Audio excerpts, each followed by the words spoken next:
Out of great adversity can emerge great opportunities. Maybe that's the theme of Craig's life. Back in 1985, while attempting a backflip off a water ski ramp, Craig tore his hamstring off the bone. What intense pain. But the greater pain was having to drop out of the water ski show at Cypress Gardens because he had been incapacitated. It was during those days of recovery and rehabilitation that Craig redirected his life to pursue a speaking career. He quickly became known as Mr. Inspiration and traveled as a spokesman for a number of national corporations. Craig has established himself as a sought-after motivational speaker. He was part of the Reagan-Bush All-Star team and now has spoken at 3 consecutive Republican national conventions. His many travels provide him opportunities to develop friendships and relationships with a variety of executives and celebrities. I can't tell you what a privilege it is to stand next to this fella here. He stands as an inspiration to almost everybody that I've spoken to, and he should be an inspiration to all the kids that he talks to as well. The demands of all his speaking engagements means that Craig travels in excess of 150,000 air miles each year.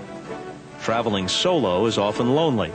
Behind the happy-go-lucky smile is an intense, sometimes driven young man.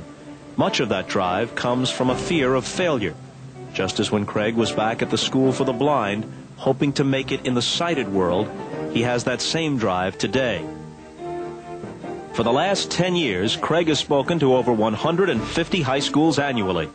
But equally as noteworthy are his frequent addresses at national conferences, award banquets, and national sales conventions. At 16 years old, we were traveling to Europe for a competition. And all the way over on the plane, our coaches were talking how we shouldn't talk strategies in the room because the rooms would probably be bugged. Well, being the pesky 16-year-old kid I get thinking to myself, if there really is a bugging device in here, I think I'll try to find it. Well, it was 1:30 in the morning by the time we cleared customs, and I get in my room and pull the dresser out from the wall, and I found this lump in the carpeting. And I ripped this chunk of carpeting off what I found to be was a small metal box underneath. And I took out this dime and started to unscrew all these little screws. And I said to my friend, you better get on the phone to the coach and tell him to come on over, because I was convinced I'd found that bugging device. And to my dismay, just as I took that last little screw out of that metal box on the floor, I had the chandelier fall down downstairs.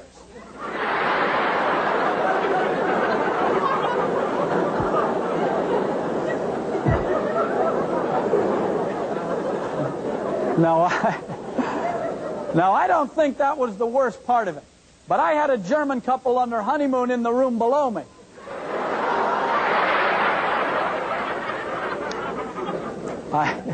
I also had to room with the coach for the next 3 trips to Europe.